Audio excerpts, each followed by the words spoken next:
నమస్తే, welcome to our channel. నేను సిరి. So ఇన్ని రోజుల నుంచి వెళ్ళి ఎన్నో సర్వేలు వచ్చాయి ఏపీ ఎలక్షన్స్లో ఎవరు గెలుస్తారు ఎవరు ఓడిపోతారు అని చెప్పేసి.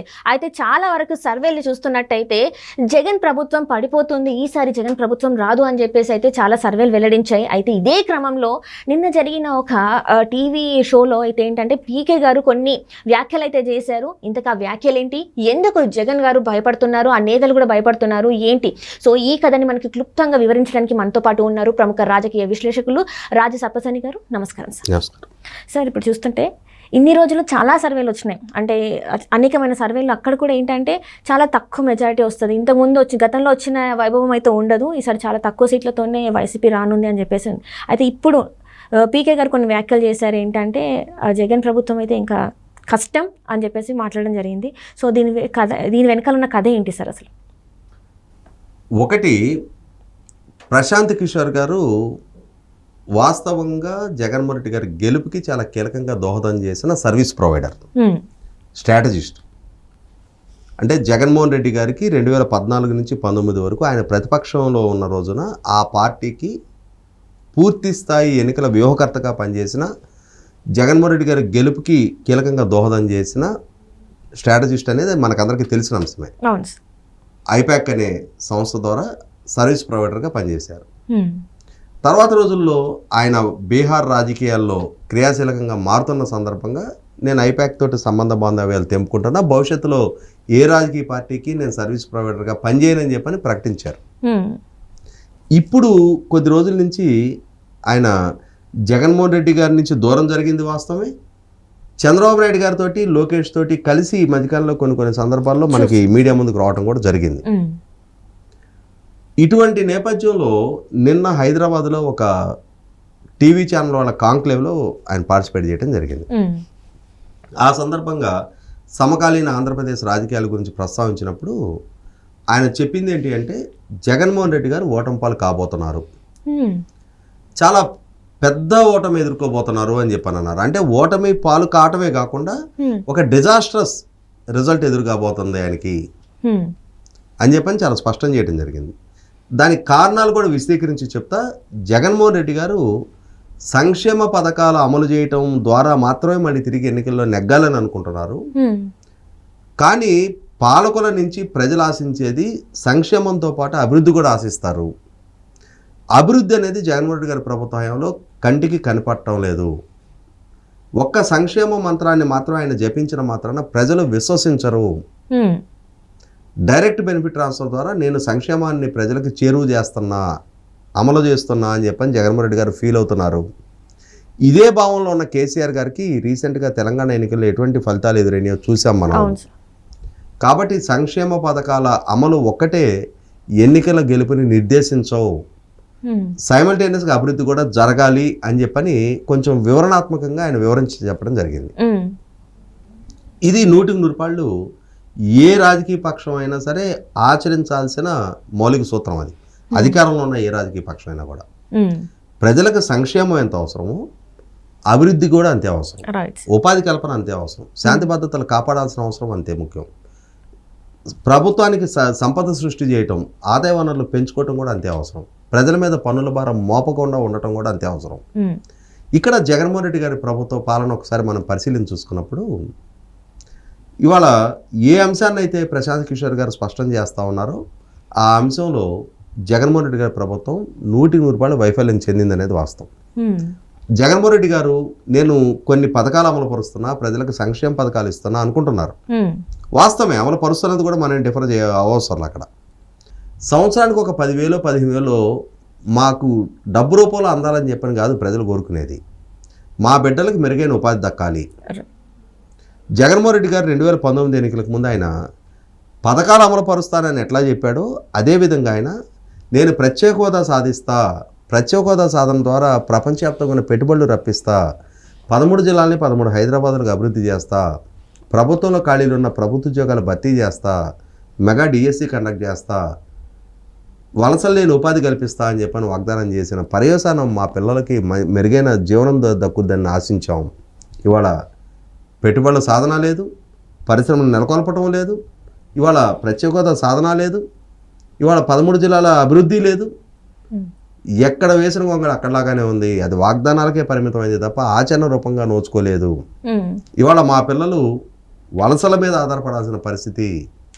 వలసలు నేను ఉపాధి కల్పిస్తానన్న జగన్మోహన్ రెడ్డి గారి మాట మేము నమ్మాం, కానీ అది ఆచరణ రూపంగా సాధ్యపడలా. కానీ జగన్మోహన్ రెడ్డి ఆయన సంక్షేమ పథకాలు అమలుపరచట్లేదని చెప్పని ఎవరంటల్లా. అది ఒక్కటే సొల్యూషన్ కాదు. ఇవాళ చదువుకున్న పిల్లలు, ఐటీఐ చదువుకున్న పిల్లలు స్థానికంగా ఉపాధి పొందాలని కోరుకుంటారు. ఇవాళ అమెరికా వెళ్ళి ఎంఎస్ చేసేవాళ్ళు కొద్దిమంది ఉంటారు. ఇంజనీరింగ్ చేసి సర్వీస్ సెక్టర్లో బెంగళూరులోనూ హైదరాబాద్లోనూ జాబ్ పొందగలిగే వాళ్ళు ఊరికి ఒక 40-50 మంది ఉంటారు. కానీ చిన్న చితక ఉపాధి పొందే వాళ్ళు వేల మంది ఉంటారు. ప్రతి గ్రామం నుంచి 100 మంది ఉంటారు. వాళ్ళకి స్థానికంగా ఉపాధి దొరకటం ముఖ్యం.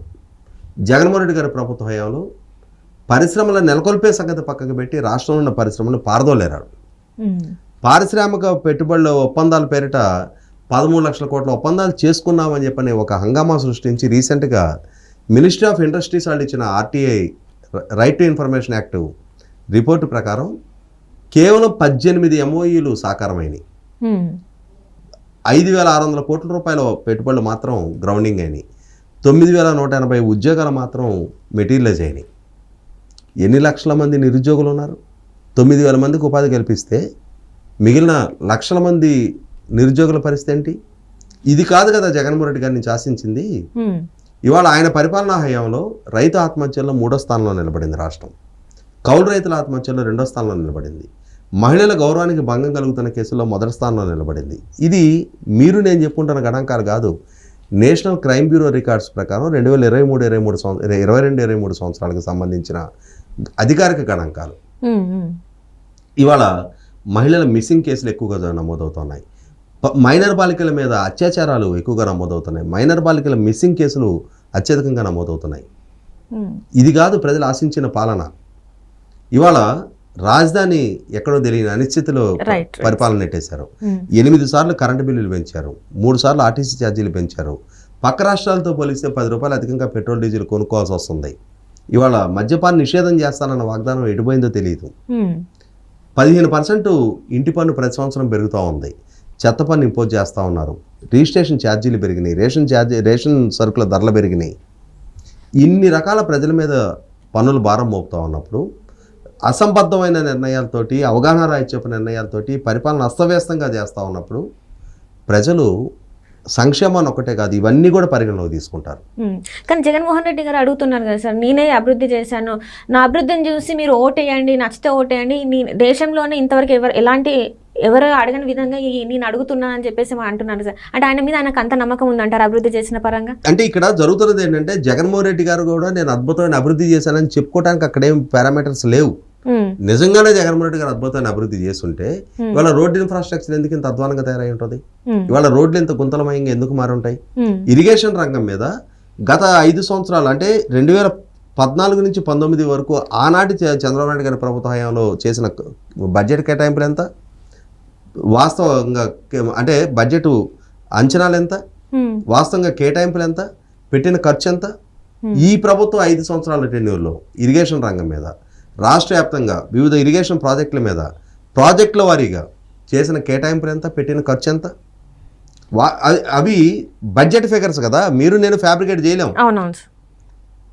వాస్తవంగా జగన్మోహన్ రెడ్డి గారి ప్రభుత్వ హయాం గత ప్రభుత్వంతో పోలి చూసినప్పుడు <1/3. ఆ ప్రభుత్వం 68,000 కోట్లు ఖర్చు పెడితే ఈ ప్రభుత్వం 22,000 కోట్లు మాత్రం ఖర్చు పెట్టింది. ముఖ్యంగా రాయలసీమ ప్రాంతం 52 సీట్లు ఉన్న రాయలసీమలో 49 సీట్లు జగన్మోహన్ రెడ్డి గారికి కట్టబెడితే జగన్మోహన్ రెడ్డి గారి ప్రభుత్వం కేవలం 2,000 కోట్లు ఇరిగేషన్ రంగం మీద ఖర్చు పెట్టడం జరిగింది. ఆ ప్రభుత్వం 12,000 కోట్లు ఖర్చు పెట్టింది. జగన్మోహన్ రెడ్డి గారి సొంత జిల్లా, సొంత నియోజకవర్గానికి నీళ్ళు అందించే గండికోట రిజర్వాయర్ల నుంచి, చిత్రావతి సర్వారాయ సాగర్ రిజర్వాయర్ నుంచి డిస్ట్రిబ్యూటరీ నెట్వర్క్ ఏర్పాటు చేయని పర్యవసానం రిజర్వాయర్లో నీళ్లున్న పొలాలకు నీళ్లు పారని పరిస్థితి. రాయలసీమ ప్రాంతానికి గత ప్రభుత్వ హయాంలో 90% సబ్సిడీతోటి డ్రిప్ పరికరాలు ఇస్తే ఈ ప్రభుత్వ హయాంలో ఈ 5 సంవత్సరాల కాలంలో not even single metre drip పరికరం సబ్సిడీ మీద ఇవ్వాలి. ఇవన్నీ ప్రజలు ప్రత్యక్షంగా అనుభవపూర్వకంగా వాళ్ళు ఫీల్ అవుతున్నారు. ప్రభుత్వం పట్ల మేము పెట్టుకున్న అంచనాలు ఇవి కాదు, మా బిడ్డలకు మెరుగైన ఉపాధి దొరుకుద్ది అనుకున్నాం, మద్యపాన నిషేధం చేస్తారనుకున్నాం, రాజధాని నిర్మాణం పూర్తి చేస్తారనుకున్నాం, పోలవరం ప్రాజెక్టు సకాలంలో పూర్తి చేస్తారనుకున్నాం, అద్భుతమైన అభివృద్ధి ప్రణాళికలు రచిస్తారనుకున్నాం. కానీ వాస్తవంగా పరిపాలన హయంగా చూసుకుంటే అధికార పార్టీ నాయకుల అకృత్యాలు, అరాచకాలు, వాళ్ళ ప్రకృతి వనరుల లూటి, ఇవాళ శాంతి భద్రతల సమస్య, ఇవన్నీ ప్రజలు పరిగణలోకి తీసుకుంటున్నారు. ఈ లైఫ్ స్టాండర్డ్స్ పెరిగినాయా తగ్గినాయా, కొనుగోలు శక్తి పెరిగిందా తగ్గిందా, పర్ క్యాపిటల్ ఇన్కమ్ పెరిగిందా తగ్గిందా, ఇవన్నీ ప్రజలు పరిగణలోకి తీసుకుంటారు. ఇవాళ ఎవరికి వాళ్ళకి వ్యక్తిగతంగా జీవితాల మీద ప్రభావం పడుతున్నప్పుడు లక్షల మంది ప్రభుత్వ ఉద్యోగులు జగన్మోహన్ రెడ్డి గారి మాటలు నమ్మి 2019 ఎన్నికల్లో మేము కుడి చేత ఎడం చేత ఓట్లేసి ఈ ప్రభుత్వాన్ని అధికారంలోకి తెచ్చామని చెప్పని వాళ్లే బహాటంగా ప్రకటించుకున్న సందర్భంలో ఇవాళ మాకు మెరుగైన పిఆర్సీ ఇస్తానన్నారు, క్రమం తప్పకుండా డిఎల్ ఇస్తాన్నారు, సిపిఎస్ రద్దు చేస్తానన్నారు, ఏ ఒక్కటి అమలు పరచలేదు. ఇవాళ ఐఆర్ కన్నా తక్కువగా పిఆర్సీ ఇచ్చారు. మాకు ఇవాళ డిఏలు 2018 నుంచి ఇప్పటి వరకు అతిగతి లేవు. సిపిఎస్ రద్దు మాట దేవుడెరుగు, కనీసం నెల 1వ తారీఖు జీతం కూడా అందట్లేదని చెప్పని ప్రభుత్వ ఉద్యోగాలు లక్షల మంది ఫీల్ అవుతున్న దగ్గర ఇవన్నీ జగన్మోహన్ రెడ్డి గారికి ప్రతికూలంగా పనిచేస్తాయి. కాబట్టి ప్రశాంత్ కిషోర్ గారు అంత కాన్ఫిడెంట్గా చెప్పారు. ఇవాళ సమాజంలో ప్రజలు ఏ అంచనాకు వచ్చున్నారు, ఏ స్థిరాభిప్రాయానికి వచ్చున్నారు, జగన్మోహన్ రెడ్డి గారిని మళ్ళీ గెలిపించాలా వద్దనేది మనకి ఇండియా టుడే సర్వే 2022 ఆగస్టు నుంచి ఇప్పటి వరకు ప్రతి 6 నెలలకి వాళ్ళు ఇస్తున్న సర్వే ఫలితాలు చూస్తేనే 2017 ఆగస్టులో ఇచ్చిన సర్వే ఫలితాల్లో ఆ రోజున 18 స్థానాలు వైసీపీ పార్టీకి వస్తే తెలుగుదేశం పార్టీకి 7 పార్లమెంటు స్థానాలు మాత్రమే దక్కడానికి ఆస్కారం ఉందో అని ఇచ్చారు. కానీ 2023 జనవరికి 6 నెలల తర్వాత 15 స్థానాలు వైసీపీ పార్టీకి, 10 స్థానాలు టీడీపీకి, ఇండియా టుడే వాళ్ళ సర్వే ఫలితాలు. అదే 2023 జూన్ దగ్గరకు వచ్చేటప్పటికి 15-10 అంటే తెలుగుదేశంకి 15, 2024 జనవరి దగ్గరకు వచ్చేటప్పటికి 18-7 అంటే తెలుగుదేశం మొమెంటం పెరుగుతూ ఉంది, వైసీపీ మొమెంటం తగ్గుతూ ఉంది. ఇది ప్రముఖ సర్వే సంస్థలు, సీజన్ 2 సర్వే సంస్థలే తెలియజేస్తున్నాయి. సమాజాన్ని ప్రతిబింబిస్తూ ఉన్నాయి, ప్రజల భావాన్ని రిఫ్లెక్ట్ చేస్తూ ఉన్నాయి. ఎప్పుడైనా వేగంగా మొమెంటం పెరుగుతూ ఉన్నప్పుడు ఈ 7 స్థానాలు కూడా దక్కడానికి ఆస్కారం ఉండదు లూజ్ అవుతున్న పార్టీకి. కాబట్టి అదే అంశాన్ని ప్రతిబింబిస్తా ప్రశాంత్ కిషోర్ గారు కూడా మరొకసారి తేటతెల్లం చేయడం జరిగింది.